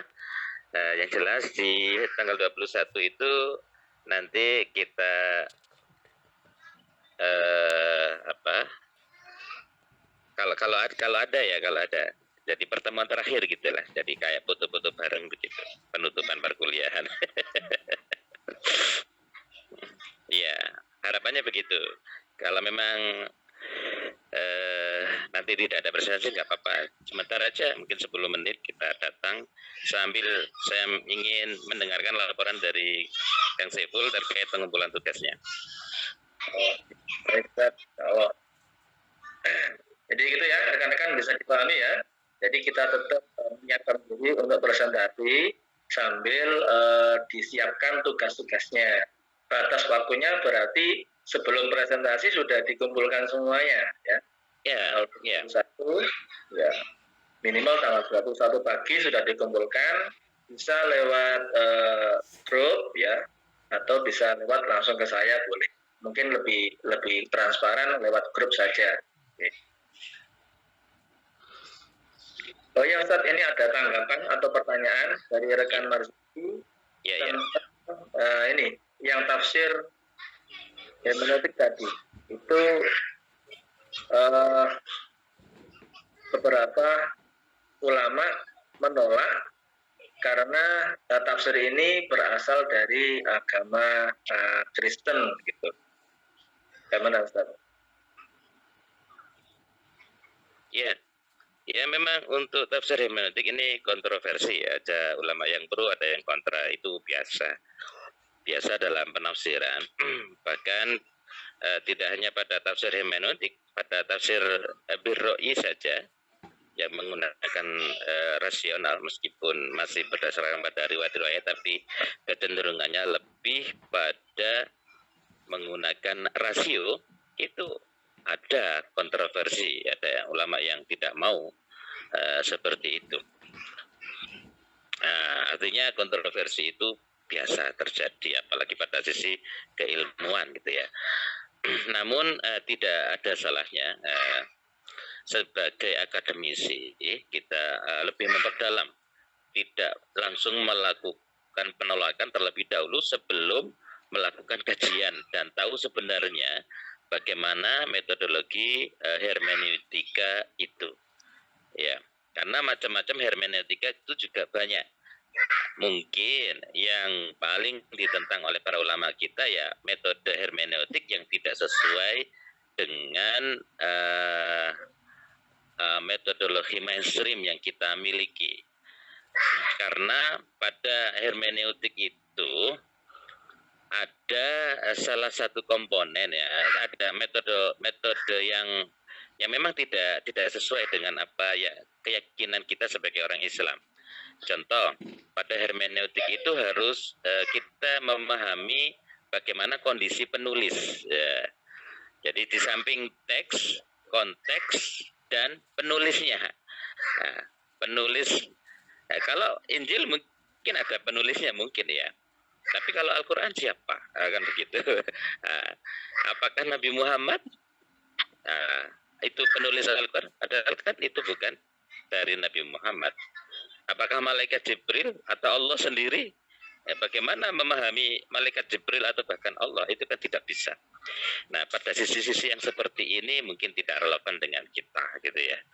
Tapi kalau pada sisi yang lain memahami sesuai dengan konteks historis dan itu sendiri sebenarnya tidak asing bagi kita. Ada asbabun nuzul, ada asbabul wurud. Itu pada hakikatnya adalah bagaimana kita memahami teks itu dalam konteks sosio-historisnya, budayanya, dan seterusnya. Saya kira itu. Bisa dipahami ya? Iya, Ustaz. Ya. Hermeneutik banyak macam-macamnya. Nah, nanti bisa dipelajari ya. Itu salah satu cabang filsafat hermeneutik. Ya, ada hermeneutika romantis ya, dan seterusnya. Enak kok kalau dipelajari. Ya, silakan. Ya, baik. Sepertinya rekan Maulida, monggo melambaikan tangan. Barangkali ada yang mau ditanyakan, rekan Maulida. Ya. Kita ada waktu sekitar 5 menit, monggo. Rekan Maulida. Ya, bismillahirrahmanirrahim. Apa yang membedakan tafsir klasik sama kontemporer itu, Ustaz? Pak Ustaz.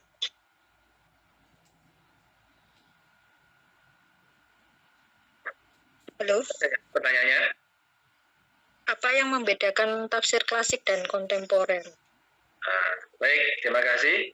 Sebelum dijawab oleh Pak Ustadz, ini karena ini diskusi ya, monggo pemateri terlebih dahulu kami persilakan untuk menjawab pertanyaan dari rekan Maulida, yaitu apa perbedaan tafsir klasik dan tafsir kontemporer. Monggo rekan Tarisa maupun rekan Haniatus sakit menjawab terlebih dahulu.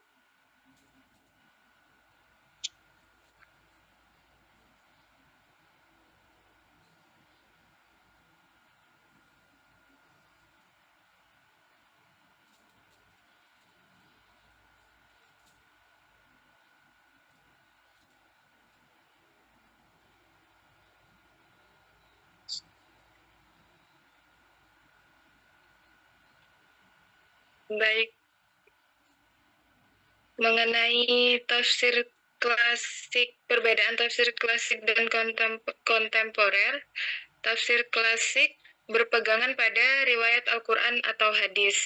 Sedangkan tafsir kontemporer itu sendiri memadukan teori kekinian atau kontekstualitas dengan kaidah teori Al-Quran.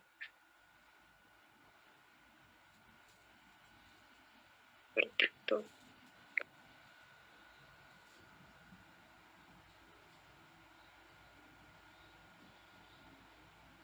Ada lagi barangkali? Saya kira ya, maupun klasik maupun kontemporer itu harusnya sama-sama berdasarkan riwayat Al-Quran dan hadis ya sebenarnya.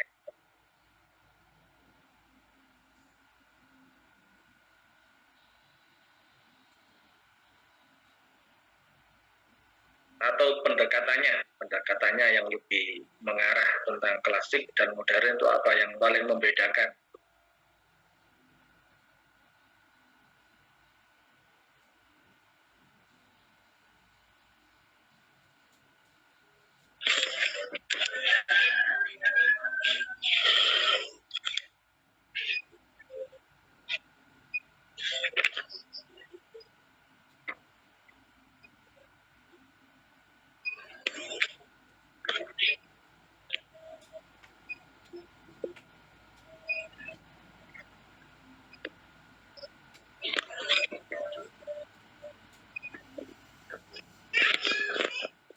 bertanya rekan Saiful. Izin bertanya. Monggo rekan Ferry mau bertanya atau menambahkan berkomentar? Ya, saya mau bertanya nih. Dulu kan pernah ada penggantian kata-kata, yaitu kata-kata kafir itu kan, dan kemudian digantikan menjadi kata-kata non-muslim. Kalau tidak salah itu kan dari Kementerian Agama kan, yang menjadi kontroversi juga di dalam kehidupan berbangsa dan bernegara. Dan kemudian yang kedua itu penafsiran Quran Surah Al-Ma'idah. Ya, kalau nggak salah Quran Surah Al-Ma'idah ya, yang jangan menjadikan orang-orang kafir itu sebagai apa itu pemimpin ya. Saya kurang paham, tetapi tafsirnya itu dirubah sama Kemenak itu jangan menjadikan orang kafir itu sebagai teman atau seperti apa. Mungkin teman-teman yang lain bisa menambahkan. Nah, apakah itu penafsiran seperti itu sudah sesuai? Misalnya menggantikan kata-kata kafir menjadi non-muslim itu. Saya kira itu mungkin semacam terjemahan dari kafir ke non-muslim gitu ya. Iya. Ya. Baik, itu pertanyaan dari rekan Ferry tentang penggantian kata penyebutan kafir kepada menjadi non-muslim. Ya, karena memang mungkin ya waktu itu ya setahu saya bagi orang Islam, orang non-muslim itu dikatakan kafir. Orang Nasrani, orang Yahudi dikatakan kafir. Padahal sebaliknya mereka juga orang Nasrani, orang Yahudi, orang Buddha, orang Hindu mengatakan kita orang Muslim itu juga kafir. Nah, itu yang kemudian akhirnya disebut dengan saling mengkafirkan kayak gitu. Jadi kok nggak enak dalam kehidupan berbangsa dan bernegara. Mungkin itu ya. Atau mungkin nanti bisa dijelaskan oleh Ustaz Taul Khair. Ya.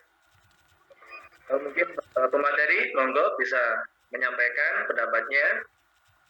Persilakan. Kita ada waktu 3 menit.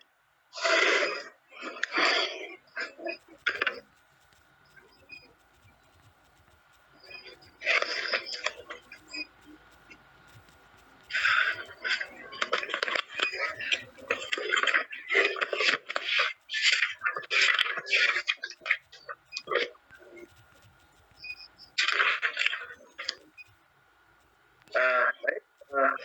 Karena keterbatasan waktu ya, mari kita kembali dengarkan penjelasan atau pemaparan dari dosen kita Ustadz Taul Khair tentang dua pertanyaan tambahan, yakni dari rekan Maulida yang menanyakan apa sih perbedaan mendasar dari tafsir klasik dan tafsir modern atau kontemporer. Kemudian yang kedua, pertanyaan dari rekan Ferry tentang penggantian ya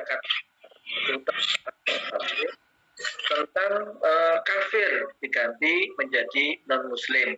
Nah, ini yang telah dilakukan oleh Kemenak ya. Nah, bagaimana tentang dua pertanyaan itu kami kembalikan, kami serahkan kepada dosen pengampu kita Ustadz Miftahul Khair. Pada beliau waktu kami aturkan. Baik, terima kasih. Untuk yang terakhir itu surat Al-Maidah ayat 51 itu ya. Tolong bagi yang pegang Al-Qur'an digital silakan dicek gitu ya. Di situ pengertiannya apa, terjemahnya apa gitu ya, Al-Maidah ayat 51.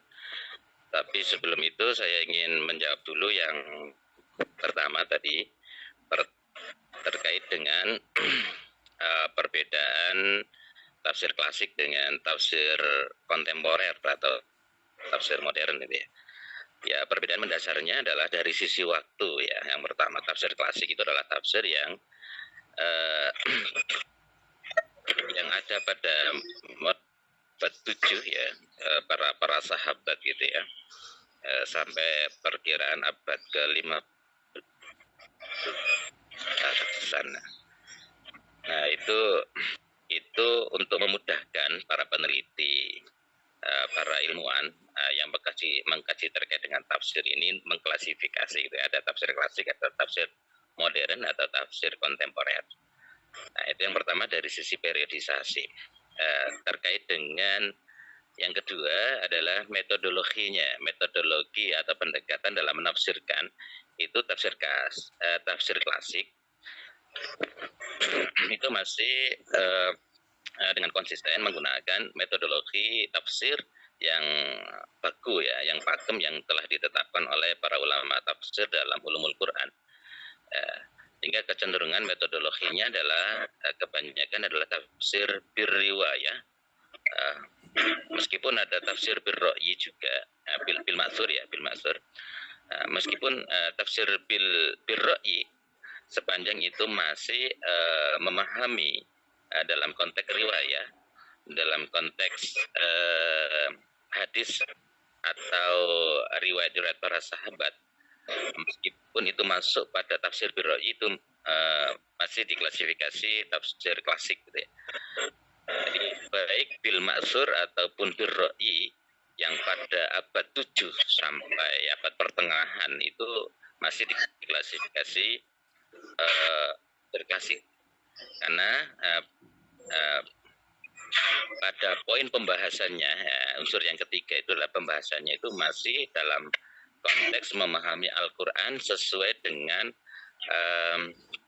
yang para ulama tafsir pahami dari sisi konteks sosiohistoris yang melingkupi mereka sejak mulai zaman Nabi Muhammad SAW sampai zaman Mufassir itu sendiri.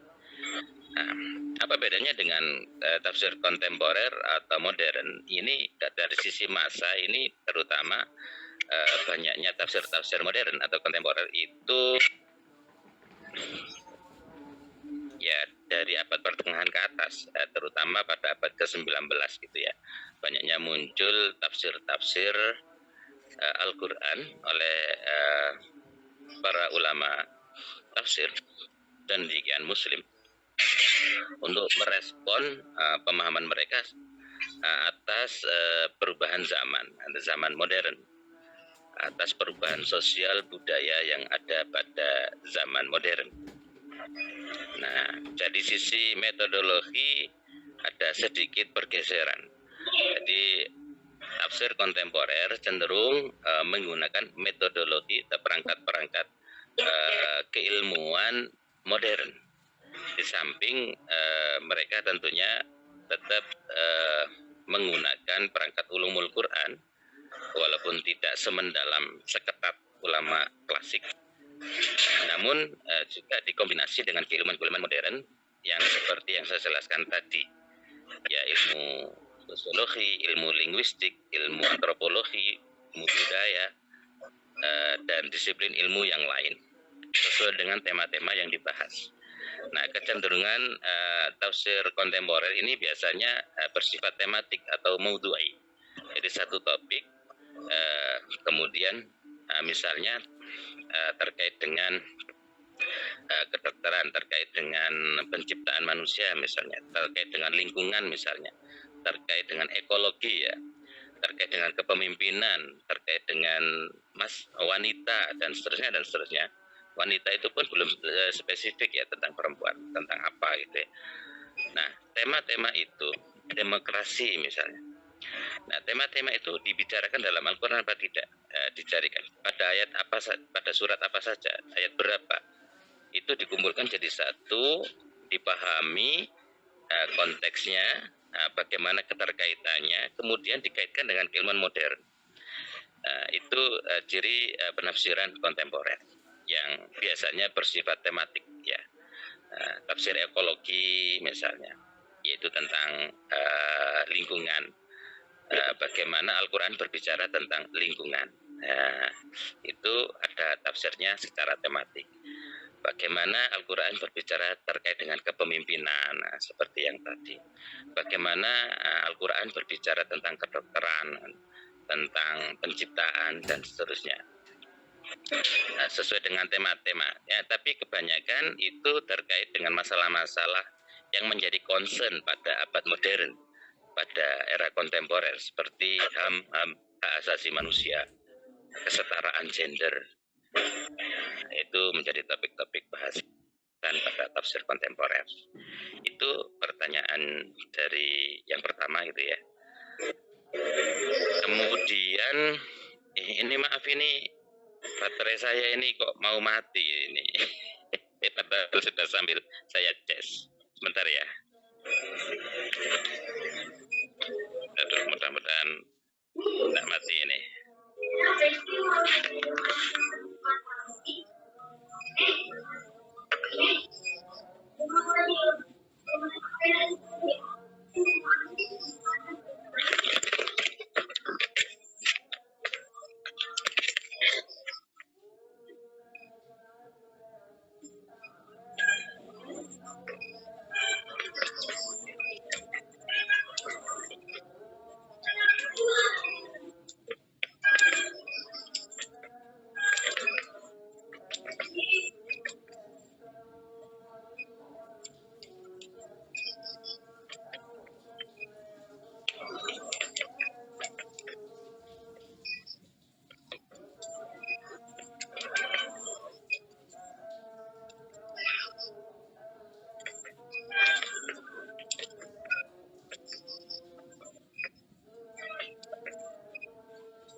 Halo?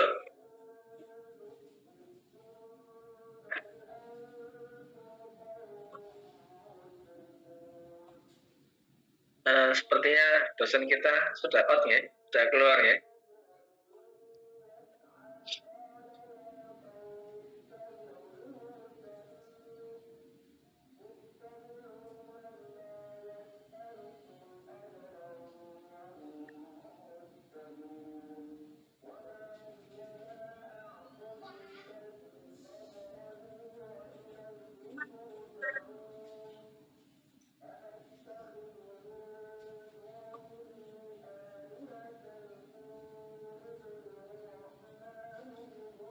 Baik, rekan-rekan, sepertinya kita setelah kehilangan atau dosen kita sudah out ya, mungkin karena baterainya habis tadi.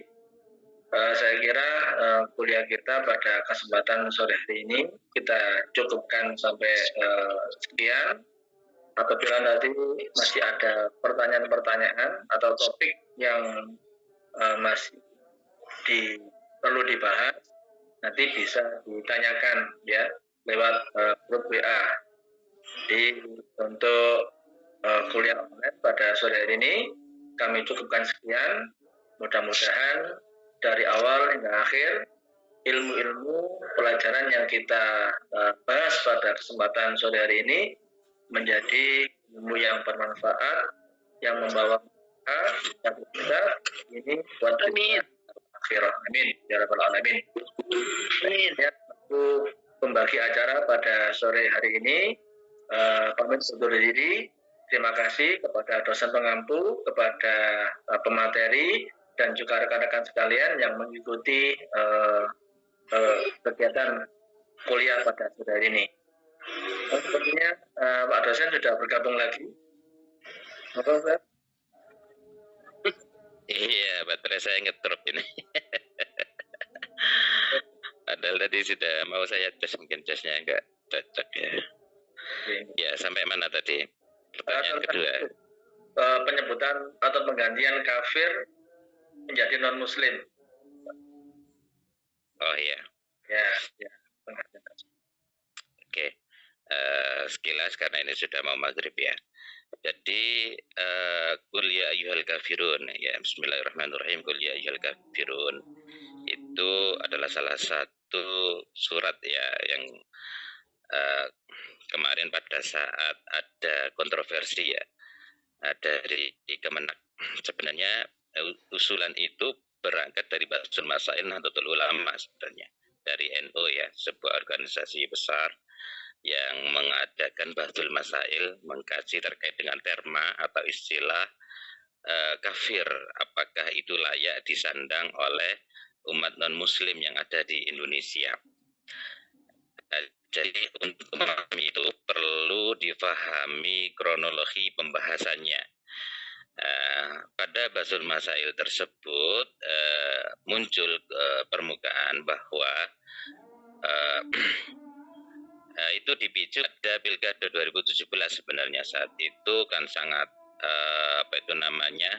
terbelah ya, umat Islam sendiri terbelah menjadi dua, bahkan ada istilah cebong dan kampret ya, padahal mereka sama-sama Islam karena gara-gara pilkada. Pilkada itu pun dipicu karena ada salah satu calon saat itu yang bernama Ahok gitu ya, yang non muslim, dan itu tidak dikehendaki oleh sebagian kecil organisasi yang mengatakan itu organisasi Islam gitu ya, seperti FPI, HTI dan seterusnya, dan menggunakan ayat Al-Maidah ayat 1. Walaupun itu katanya dipicu oleh statement Ahok pada saat dia berkata jangan mau dibohongi oleh surat Al-Maidah ayat 1. Karena memang mereka yang kontra Ahok itu menggunakan ayat tersebut untuk menjegal dalam tanda kutip supaya Ahok tidak bisa maju atau tidak dipilih dalam Pilgub Jakarta. Oh iya, sudah maghrib, gimana ini? Terus ya, karena waktunya sedikit ya, pendek, sedikit saya ringkas ya, tidak apa-apa. Yang wajib untuk menjawab azan ini sebenarnya menjawab seruannya untuk melaksanakan sholat ya gitu ya. Karena ini ada al-hajah yanzilu manzilatat darurah wa daruratu tubihul mahdurah gitu ya. Kita punya dalil itu. Jadi kita lanjut semenit atau 2 menit. Kembali kepada konteks kenapa non-muslim tidak dipanggil kafir di Indonesia, usulan dari PBNU yang diamini oleh Kemenak saat itu. Karena mengacu kepada sejarah bahwa Republik ini merdeka itu bukan atas dasar satu elemen bangsa saja, termasuk agama, bukan hanya dari orang Muslim saja, tapi non-Muslim pun, Kristen, Hindu, Buddha, dan seterusnya itu ikut berjuang untuk memperjuangkan kemerdekaan Republik Indonesia. Dan setelah merdeka, mereka pun tetap hidup rukun dalam dalam sebuah bangsa, negara kesatuan Republik Indonesia. Tidak ada perselisihan meskipun mereka berbeda. Ini memang budaya bangsa kita ya, nenek moyang kita, sehingga menjadi simbol di kakinya surga itu kan tertulis Bhinneka Tunggal Ika, meskipun berbeda-beda tetap satu. Artinya ini menandakan bahwa kita siap untuk hidup berdampingan meskipun berbeda agama, terutama ya.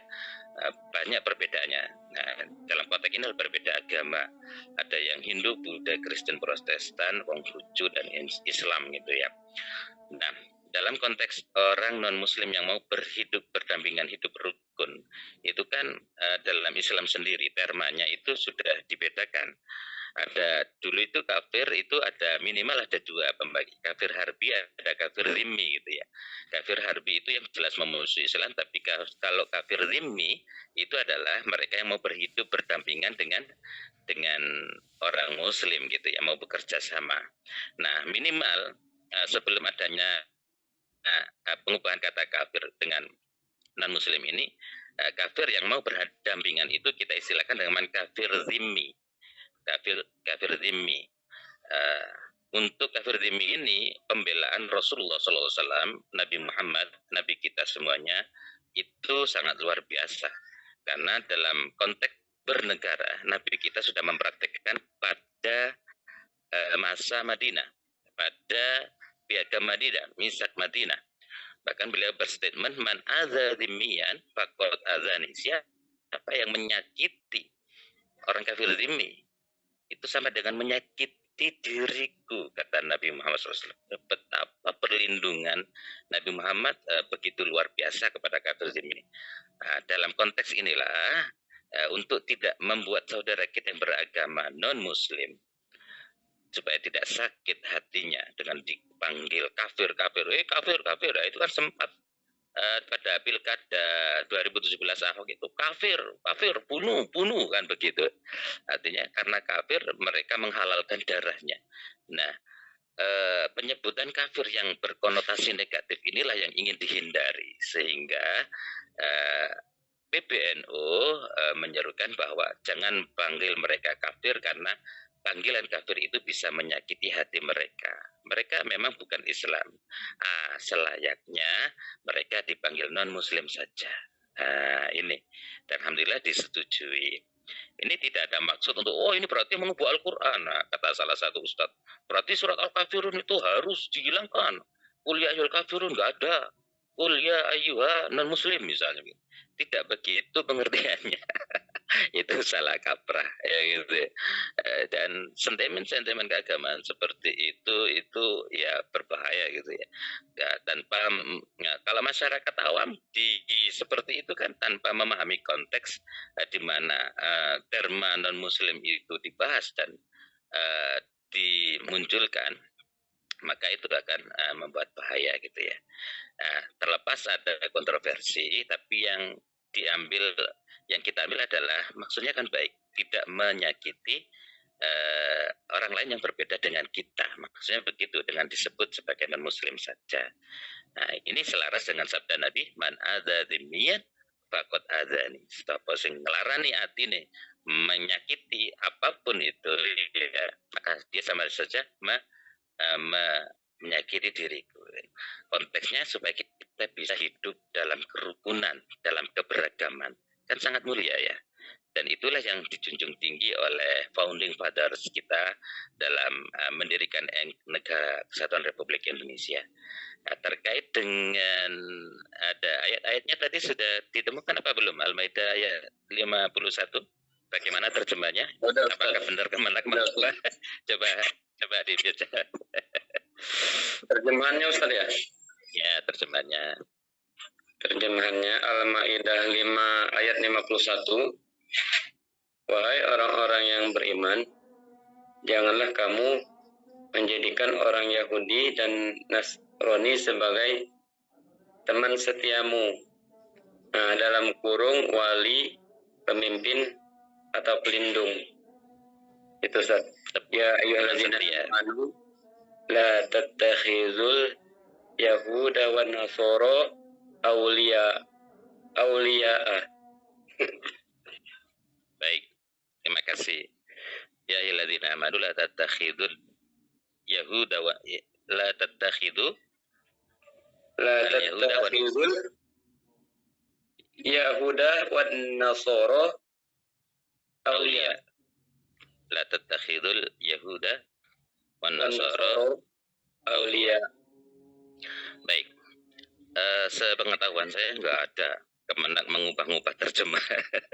Itulah dahsyatnya media sosial kita dalam memframing kapan nyetaknya Kemenak itu. Dan kalau ada bukti percetakan tahun berapa dengan tahun berapa yang berbeda, itu kan kalau orang awam kan malas meneliti. Misalnya tahun 2017 langsung dicek aja terjemahan itu pada percetakan berapa, teman ini ada pada percetakan tahun berapa, apakah berbeda dengan percetakan yang tahun sebelum 2017, misalnya tahun 2009 atau tahun 2000, begitu. Memang ada orang yang menerjemahkan aulia itu sebagai pemimpin, tapi kalau kita pandai bahasa Arab ya aulia maknanya tidak tunggal.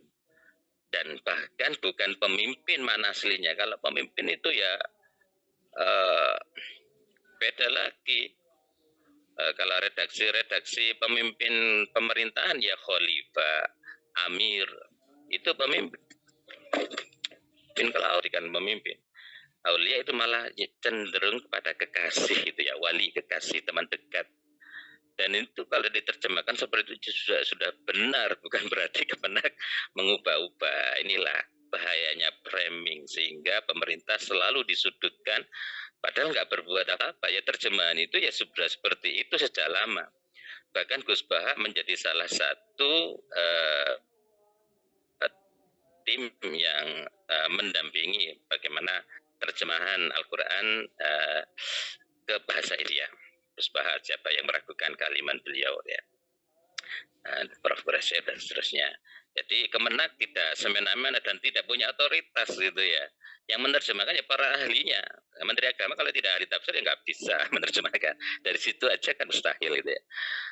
Artinya apa? Memang benar ayat ini kembali lagi kepada asbabun nuzul. Silakan. Aduh ini mau mati lagi nih. Asbabun nuzul perlu dibuka lagi ya. Ini mohon maaf ini mati ini. Mau mati habis saya ini. Padahal sudah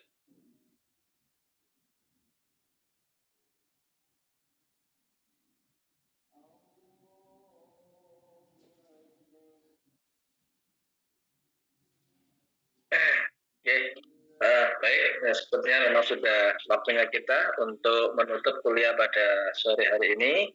Ya, sekali lagi kami ucapkan terima kasih kepada dosen pengampu Ustadz Mubarakul Khair, kepada pemateri pada sore hari ini, rekan Tarisa dan rekan Aniatus, juga teman-teman sekalian yang sampun aktif berinteraksi maupun mengikuti kegiatan kuliah pada sore hari ini. Mudah-mudahan dari awal hingga akhir menjadikan ilmu yang bermanfaat bagi kita semuanya. Baik, agar tidak menjadi majelis yang lalai, marilah kita tutup kesempatan sore hari ini dengan doa kafaratul majelis. Subhanakallahumma bika asyhadu an la ilaha illa anta astaghfiruka wa atubu ilaik. Dari saya mohon maaf atas segala kekurangan. Walafu minkum ilal liqa' ma'assalama. Wassalamualaikum warahmatullahi wabarakatuh. Waalaikumsalam warahmatullahi wabarakatuh.